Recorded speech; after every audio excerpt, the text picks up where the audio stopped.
Petition high court ಅಲ್ಲಿ ಬಂದಿದೆ ಡಿಗ್ ಮಾಡಬೇಕು ಅಂತ ಹೇಳಿ. ಇದೇ ಡ್ರಾಮಾ ಆಗ್ತಾ ಇರತ್ತಾ ಅಥವಾ ನನಗೆ ಅನುಮಾನ ಇರೋದು ಸುರೇಶ್ ಕುಮಾರ್ ಅವರ ಪ್ರಶ್ನೆಗಳು ಅಷ್ಟೇ ಅಲ್ಲ, ಇವತ್ತು ಜನಸಾಮಾನ್ಯರ ಪ್ರಶ್ನೆ ಇದಾಗಿದೆ. ನಾನು ಇಲ್ಲಿ ಯಾವುದೇ ಇಲಾಖಾವಾರು ತನಿಖೆಯ ವಿರುದ್ಧ ನಾನು ಮಾತಾಡ್ತಾ ಇಲ್ಲ. ನಮ್ದು ಅನುಮಾನ ಇದೆ, ನಮ್ಮ ಒತ್ತಡ ಮತ್ತೆ ಒತ್ತಾಯ ಇರೋದು NIA ತನಿಖೆ ಬರಬೇಕು ಅಂತ ಹೇಳಿ. ಇಲ್ಲದೆ ಇದ್ರೆ ಇಲ್ಲಿ ಯಾರು ಅಪರಾಧಿಗಳು ಇವರನ್ನ ರಕ್ಷಣೆ ಮಾಡುವಂತ ಸಾಧ್ಯತೆಗಳಿವೆ ಅಂತ ಅನ್ಸುತ್ತೆ ನನಗಿಲ್ಲಿ. ಸರಿ, ನಾನು ಶ್ರೀನಿವಾಸ್ ಅವರಿದ್ದಾರೆ. ಶ್ರೀನಿವಾಸ್ ಅವರೇ, ನಿನ್ನೆ ತಿಮರೋಡಿ ಅವರು ಕೊಟ್ಟ ದೂರು ಒಂದ್ 4 ಪ್ರಕರಣಗಳನ್ನ ಉಲ್ಲೇಖ ಮಾಡಿ ವಸತಿ ಗೃಹಗಳಲ್ಲಿ ಸಿಕ್ಕಂತಹ ಶವಗಳು, ವಸತಿ ಗೃಹ ಅಂತಂದ್ರೆ ನಿಮಗ್ ಗೊತ್ತಿರೋ ಹಾಗೆ ನಮಗ್ ಗೊತ್ತಿರೋ ಹಾಗೆ ID ಕಾರ್ಡ್ ಇಲ್ದಲೆ ಒಳಗ್ ಬಿಟ್ಕೊಳ್ಳೋ ಹಾಗಿಲ್ಲ. ಹಾಗ ID ಕಾರ್ಡ್ ಕೊಡ್ದಲೆ ಒಳಗ್ ಹೆಂಗ್ ಬಂದ್ರು ಅನ್ನೋದು ಬೇಸಿಕ್ ಪ್ರಶ್ನೆ. ಎರಡನೆಯದ್ದು, ಹಿಂಗ್ ಒಳಗಿದ್ದವ್ರನ್ನ ಒಂದೇ ದಿನದಲ್ಲಿ ಸಾವನ್ನಪ್ಪದವ್ರನ್ನ ದಫನ್ ಮಾಡ್ಬಿಟ್ರು ಅಂತ ತರಾತುರಿ ಏನಿತ್ತು ಅಂತ ಹೇಳಿ. ಒಟ್ಟಾರೆಯಾಗಿ ಧರ್ಮಸ್ಥಳ ಸುತ್ತ ನಡೀತಾ ಇರುವ ಈ ಅಸಹಜ ಸಾವುಗಳ ಬಗ್ಗೆನೆ ಮತ್ತೆ ಮತ್ತೆ ಪ್ರಶ್ನೆ ಎತ್ತುತ್ತಾ ಇದ್ದಾರೆ ಸೌಜನ್ಯ ಪರ ಹೋರಾಟಗಾರರು, ಎಸ್ಪೆಷಲಿ ತಿಮರೋಡಿ ಅವರು. ನೀವು ಅಲ್ಲಿನದ್ದೇ ಗ್ರಾಮ ಪಂಚಾಯತಿ ಸದಸ್ಯರಿದ್ದೀರಿ, ಉಪಾಧ್ಯಕ್ಷರಿದ್ದೀರಿ. ಸೊ ನಿಮ್ಮ ಪ್ರಕಾರ ಇದು ಹೆಂಗ್ ಸಾಧ್ಯ? ಈ ವಸತಿ ಗೃಹದೊಳಗೆ ID ಕಾರ್ಡ್ ಇಲ್ದಲೆ ಯಾರೋ ಬರ್ತಾರೆ, ಸತ್ತು ಹೋಗ್ತಾರೆ, ಅವ್ರು ಯಾರು ಅಂತಲೇ ಗೊತ್ತಾಗಲ್ಲ, ಒಂದೇ ದಿನದಲ್ಲಿ ದಫನ್ ಮಾಡ್ತಾರೆ. ಹೆಂಗ್ ಸಾಧ್ಯ ಇದು?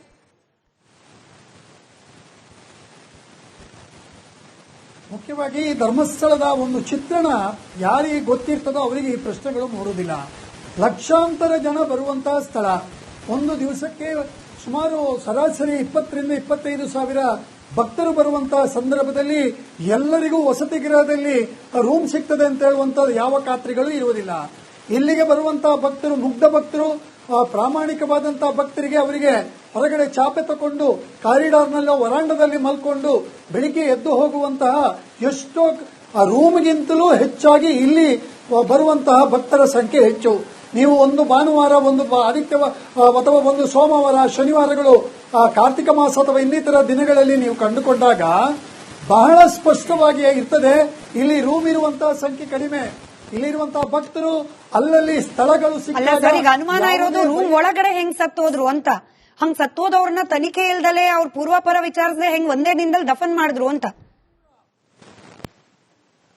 ಒಂದು ನಿಮಿಷ ಮೇಡಮ್, ಇದರ ತನಿಖೆಯ ಪರಿಪೂರ್ಣತೆ ಆಗಬೇಕು. ಅವರು ದೂರು ಕೊಟ್ಟಿದ್ದಾರೆ ಅಂತ ಹೇಳಿದ ಕೂಡಲೇ ಶರಾವತಿ ವಸತಿ ಗೃಹದ ಆಸುಪಾಸಿನಲ್ಲಿ ಬಿಟ್ಟು ರೂಮಿನಲ್ಲಿ ಅಂತ ಹೇಳುವಂತದ್ದಿಲ್ಲ.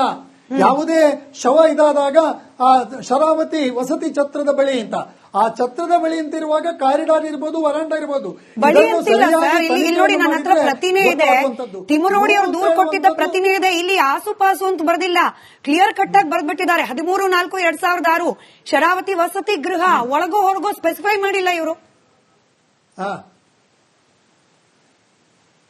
ಅಲ್ಲ, ಅಲ್ಲೇ ಪ್ರಶ್ನೆ ಇರುವಂತದ್ದು ಮೇಡಮ್, ಅಲ್ಲೇ ಪ್ರಶ್ನೆ ಇರುವಂತದ್ದು. ಇವರಿಗೆ ಈ ಪ್ರಕರಣವನ್ನು ಒಂದು ವಿಜೃಂಭಿಸಬೇಕು ಅಂತ ಹೇಳುವಂತ ಉದ್ದೇಶದಲ್ಲಿ ಇದನ್ನು ವಸತಿ ಗೃಹ ರೂಮಿನ ಒಳಗೆ ಅಂತ ಹೇಳ್ತಾರೆ. ಅಲ್ಲಿ ಸ್ಪಷ್ಟವಾಗಿ ಇಲ್ಲ. ವಸತಿ ಗೃಹ ರೂಮ್ಗಳ ಸಮುಚ್ಚಯಕ್ಕೆ ವಸತಿ ಗೃಹ ಅಂತ ಹೇಳ್ತಾರೆ. ಸಾವನ್ನು ಅಲ್ಲ ಅಂತ ಹೇಳ್ತಾ ಇಲ್ಲ. ಆದ್ರೆ ಸಾವಿನ ಹಿಂದೆ ಅವನು ಯಾವ ವ್ಯಕ್ತಿ, ಅವನು ಭಿಕ್ಷುಕನೋ ಇರ್ಬೋದು, ಅಥವಾ ಆರೋಗ್ಯವಾಗಿ ಇಲ್ಲದೆ ಇರಬಹುದು, ಅಥವಾ ಅವನಿಗೆ ಕೊನೆಯ ದಿನಗಳ ಇದಿರಬಹುದು, ಅದೆಲ್ಲ ಕಾರಣವನ್ನು ಹುಡುಕಿಕೊಂಡಾಗ ಗೊತ್ತಾಗ್ತದೆ. ನೇರವಾಗಿ ಸುಮ್ಮನೆ ಊಹಾಪೋಹಗಳನ್ನು, ಈಗ ಯಾವುದೇ ಒಂದು ಹಿಡಿತ ಇಲ್ಲ ಅಂತ ಹೇಳಿ ಈ ರೀತಿಯ ಇಲ್ಲದ ಸಲ್ಲದ ಆರೋಪಗಳನ್ನು ಮಾಡ್ತಾ ಇದ್ದಾರೆ.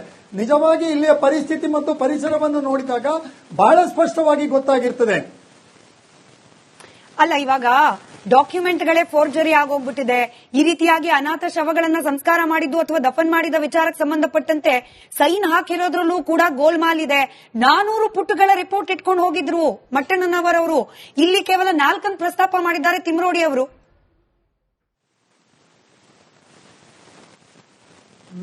ಮೇಡಮ್ ಅವರಿಗೆ ಯಾವುದರಲ್ಲಿಯೂ ನಂಬಿಕೆ ಇಲ್ಲ. ಅವರು ನಂಬಿಕೆ ಇಲ್ಲದಂತಹ ಜನಗಳು. ನೋಡಿ, ಇವತ್ತಿಗೆ ಆಧಾರವಾಗಿರುವಂತದ್ದು ಪಂಚಾಯಿತಿಯ ದಾಖಲೆಗಳು ಮಾತ್ರ. ಯಾಕಂತ ಹೇಳಿದ್ರೆ ಪೊಲೀಸ್ ಇಲಾಖೆಯಲ್ಲಿ ದಾಖಲೆಗಳಿಲ್ಲ. 2025 ಏನು 1987 ಪಂಚಾಯತ್ ರಾಜ್ ಮೂಲಕ ಪಂಚಾಯತ್ ಪ್ರಾರಂಭವಾಗಿದೋ ಇಲ್ಲಿಯವರೆಗೆ ಕೂಡ ಎಲ್ಲವನ್ನು ಕೂಡ SIT ತಂಡ ಬಂದು ಕೇಳಿಕೊಂಡಿದೆ. ಎಲ್ಲ ಮಾಹಿತಿಗಳನ್ನು ದಾಖಲೆಗಳನ್ನು ಕೊಟ್ಟಿದ್ದೇವೆ. ಹಾಗಾಗಿ ದಾಖಲೆಗಳು ಮಾತಾಡಬೇಕು. ದಾಖಲೆಗಳಲ್ಲಿ ಏನೋ ಬೋಗಸ್ ಮಾಡುವಂತ ಅವಶ್ಯಕತೆ ಪಂಚಾಯತ್ಗೆ ಇರುವುದಿಲ್ಲ, ಯಾವ ಉದ್ದೇಶವೂ ಇರುವುದಿಲ್ಲ. ಇದು ಸುಮ್ಮನೆ ಊಹಾಪೋಹಗಳ ಕಥೆಯನ್ನು ಹೇಳುತ್ತಾರೆ ಬಿಟ್ರೆ ವಾಸ್ತವವಾಗಿ ಅದು ಸತ್ಯ ಅಲ್ಲ. ದಾಖಲೆಗಳು ಪರಿಪೂರ್ಣವಾಗಿದೆ, ಸ್ಪಷ್ಟವಾಗಿದೆ, ಒಳ್ಳೆಯ ದಾಖಲೆಗಳಿದೆ. ಸರಿ, ಬಿಜೆಪಿ ವಕ್ತಾರರಾದ ಚಂದ್ರಶೇಖರ್ ಅವರು ಕೂಡ ಕಾರ್ಯಕ್ರಮದಲ್ಲಿ ಜಾಯಿನ್ ಆಗಿದ್ದಾರೆ. ಈಗಷ್ಟೇ ವಸಂತ್ ಗಿಳಿಯಾರ್ ಅವರು ಮಾಡಿದ ಆರೋಪವನ್ನು ಕೇಳಿಸ್ಕೊಂಡ್ರಿ ಅಂತ ಭಾವಿಸ್ತೀನಿ ಸರ್. ಬಿಜೆಪಿಗರು ಬಂದ್ರು, ಘೋಷಣೆ ಕೂಗಿದ್ರು, ಕಾರ್ಗಳಲ್ಲಿ ಬಂದ್ರು, ಸೌಜನ್ಯ ಮನೆಗೆ ಭೇಟಿ ಕೊಟ್ರು, ಕೆಲವರು ವಾಪಸ್ ಹೋದ್ರು, ಮುಗಿದೋಯ್ತು ಜವಾಬ್ದಾರಿ. ಈಗ ಇನ್ನೇನಿದ್ರು ಸೌಜನ್ಯ ಪರವಾಗಿ ನಾವು ಹೋರಾಟ ಮಾಡ್ತಿದ್ದೀವಿ ಅಂತ ಹೇಳ್ಕೊಳ್ಳುವವರು ಷಡ್ಯಂತ್ರ ಇದು ಸರಿಯಾಗಿ ತನಿಖೆ ಆಗಬೇಕು, ಅವ್ರಿಗೆ ಬಿಟ್ಬಿಟ್ರ ಮತ್ತೆ ಹೊಣೆಗಾರಿಕೆನ? 4 ಜನರಿಗೆ ಒಳ್ಳೆ ಸಮಯಾವಕಾಶವನ್ನು ಕೊಟ್ಟಿದ್ದೀರಿ, ಅದೇ ದೊಡ್ಡತನ ನನಗೂ ಕೊಡಿ.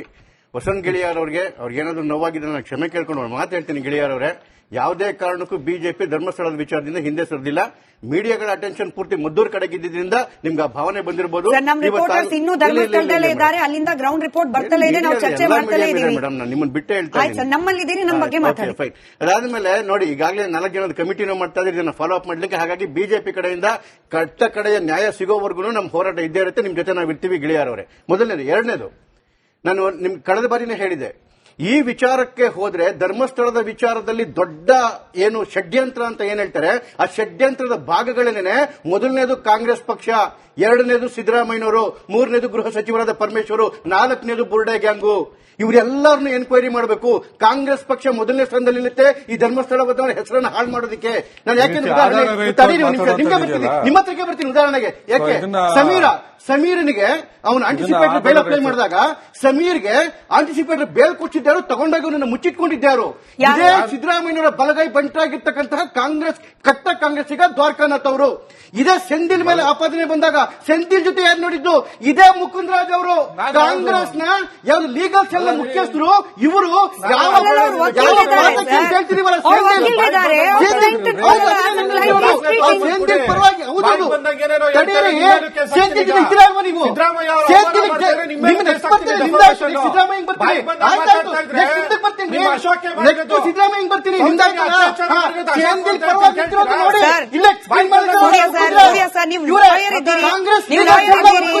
ಇವರು ಸೆಂದಿಲ್ ಪರವಾಗಿ ಹೋಗ್ತಾರೆ. ಆಯ್ತಾ? ಇದಾದ್ಮೇಲೆ ನೋಡಿ, ಕಾಂಗ್ರೆಸ್ ಪಕ್ಷದ ಕಥೆ ನೋಡಿ ಯಾವ ರೀತಿಯಲ್ಲಿ ಆ SIT ಫಾರಂ ಮಾಡಬೇಕು ಅಂತೇಳಿ ನಿಮ್ಮ ಹತ್ರ ಚಿನ್ನ ಕೂತೀನಿ. ಅಲ್ಲ, ಯಾಕೆ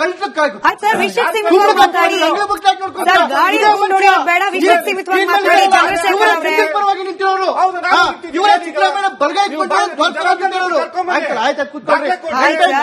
ಚಂದ್ರಶೇಖರ್ ಸರ್, ವಿಷಯಕ್ಕೆ ಸೀಮಿತವಾಗಿ ಮಾತಾಡಿ. ವಿಷಯಕ್ಕೆ ಬನ್ನಿ. ನಿಮ್ ನೋವು ಅರ್ಥ ಆಗುತ್ತೆ. ಆಯ್ತು ಸರ್, ವಿಷಯಕ್ಕೆ ಬನ್ನಿ. ಚಂದ್ರಶೇಖರ್ ಅವರೇ, ವಿಷಯಕ್ಕೆ ಬನ್ನಿ. ಇವಾಗ ವಿಷಯಕ್ಕೆ ಬನ್ನಿ. ನೋಡಿ ಎಷ್ಟು ನುರಿತಾ ಇದಕ್ಕೆ ಯಾವ್ದು SIT ಫಾರಂ ಮಾಡಿ ಅಂತೇಳಿ ಎಷ್ಟು ಜನ ಹೋಗಿದ್ರು, ಯಾರ್ಯಾರು ಹೋಗಿದ್ದು? ಇದೇ ದ್ವಾರಕಾನಾಥ್ ಅವರು, ಇದೇ ಇವರು ಡಾಕ್ಟರ್ ವಾಸು ಅವರು, ಇದೇ ಗೋಪಾಲ್ ಗೌಡ್ರು. ಯಾರ್ಯಾರು ಕಾಂಗ್ರೆಸ್ನ ಇಲ್ಲ ಚಂದ್ರಶೇಖರ್ ಸರ್